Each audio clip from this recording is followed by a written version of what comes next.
कथा मृत्यु का सौंदर्य। मुझे तो बहुत बार ऐसा लगता है कि जन्म की अपेक्षा मृत्यु अधिक अच्छी चीज़ होनी चाहिए। जन्म से पूर्व माँ के गर्भ में जो यातना भोगनी पड़ती है उसे तो छोड़ देता हूँ, परंतु जन्मते ही जो यातना प्रारंभ होती है उसका तो हमें प्रत्यक्ष अनुभव है।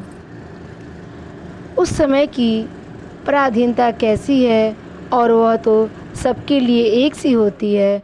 मृत्यु में यदि जीवन स्वच्छ हो तो पराधीनता जैसी चीज़ कुछ नहीं रहती। बालक में ज्ञान की इच्छा नहीं होती और न उसमें किसी तरह ज्ञान की संभावना ही होती है।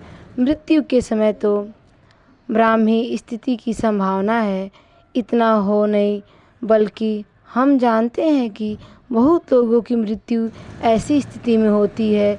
जन्म का अर्थ तो दुख में प्रवेश ही है। मृत्यु में संपूर्ण दुख भक्ति हो सकती है।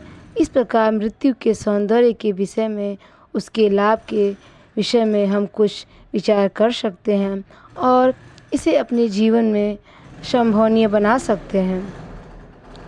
कई दिनों तक वस्त्र पहन के पश्चात आप मैले वस्त्रों को त्याग कर धोबी के धुले नए वस्त्र धारण कर लेते हैं। आपका आत्मा गंदगी को स्वीकार नहीं करता, उसका स्वभाव सात्विक है। वह स्वच्छ निर्मल वातावरण में रहना चाहता है। जैसे हम मैले फटे पुराने या जले गले वस्त्रों को त्याग कर नए वस्त्र धारण कर लेते हैं, उसी प्रकार हमारा आत्मा पुराने शरीर रूपी फटे वस्त्रों को त्याग कर नए वस्त्र धारण करता है। जैसे कपड़ों में उलट फेर कर देने से शरीर पर कोई प्रभाव नहीं पड़ता, बल्कि नए वस्त्र पहनकर वह और भी निखर उठता है, वैसे ही शरीर की उलट पलट का आत्मा पर कोई प्रभाव नहीं होता। नया शरीर पाकर आत्मा नए रूप से फिर पृथ्वी पर अवतीर्ण हो जाता है। मृत्यु से डरने की आवश्यकता नहीं है, क्योंकि वह तो एक अनिवार्य स्थिति है। यदि जीवन प्रश्न है तो मृत्यु उसका उत्तर है। जितने श्वास आपको मिले हैं उनसे एक भी अधिक मिलने वाला नहीं है। मृत्यु की अनिवार्यता को समझते हुए जो जो महत्वपूर्ण कार्य आपको करने हैं शीघ्र ही कर लेने चाहिए। कबीरदास ने सत्य ही लिखा है। पानी केरा बुदबुदा भ्रष्मान की जात, एक दिना छिप जाए तारे जो प्रभात। मनुष्य जीवन एक पानी के बुलबुले समान क्षणिक है। जैसे प्रभात होते ही सारे तारे स्वतः ही छिप जाते हैं, वैसे ही क्षण मात्र में जीवन का अंत हो सकता है। झूठे सुख को सुख कहें मानत है मनमोद, खलत चबेला काल का कुछ मुख में कुछ गोद। मालिन आवाज देख कर कलियन करे पुकार, फूले फूले चुन लिए काली हमारी बार। कबीर दास जी कहते हैं, मृत्यु को ऐसी वस्तु नहीं जो औरों पर नहीं आई हो, केवल मात्र हम ही पर आनी पड़ रही हो। वैद्य रोगी यति ज्ञानी महात्मा विद्वान मूर्ख सभी मृत्यु के मार्ग से गए हैं। धन इत्यादि कुछ भी साथ नहीं गए। कौड़ी कौड़ी जोरी के जोरे लाख करो, चलती बार ना कछु मिलियो लई लंगोटी तोर। हाड़ जड़े जो लाकड़ी केस जड़े जो घास, सब जग जलता देखे के भयो कबीर उदास।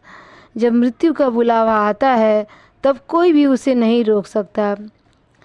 कबीरा जत्न न बजाई टूटी गए सब तार, जत्न बजीरा क्या करे चले बजावन हार। तात्पर्य यह है कि नाश्वर शरीर के लिए रोना बेकार है। यह तो हाड़ मांस रक्त मज्जा इत्यादि निर्जीव पदार्थों का बना हुआ एक ढांचा मात्र है। मरने के बाद भी शरीर रूपी मिट्टी ज्यों की ज्यों पड़ी रहती है। कोई चाहे तो शरीर को मसालों में लपेटकर दीर्घ काल तक अपने पास रख सकता है, पर देह तो जड़ है, वास्तविक वस्तु तो आत्मा है। आत्मा अजर अमर है, उसका नाश नहीं हो सकता। जिसे हम कहते हैं वह वस्तुतः शरीर नहीं, यह अजर अमर आत्मा ही है और वह आत्मा शरीर छोड़ने के पश्चात भी ज्यों का त्यों जीवित रहता है। फिर जो जीवित है उसके लिए शोक करने से क्या लाभ।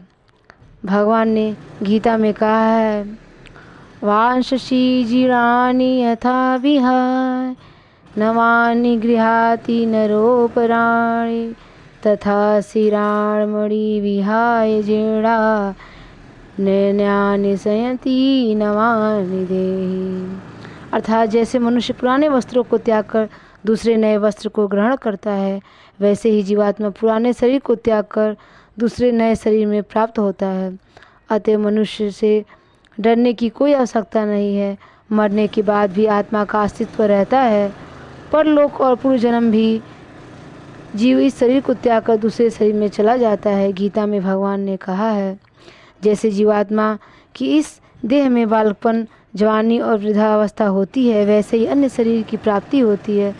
उस विषय में धीर मनुष्य मोहित नहीं होता।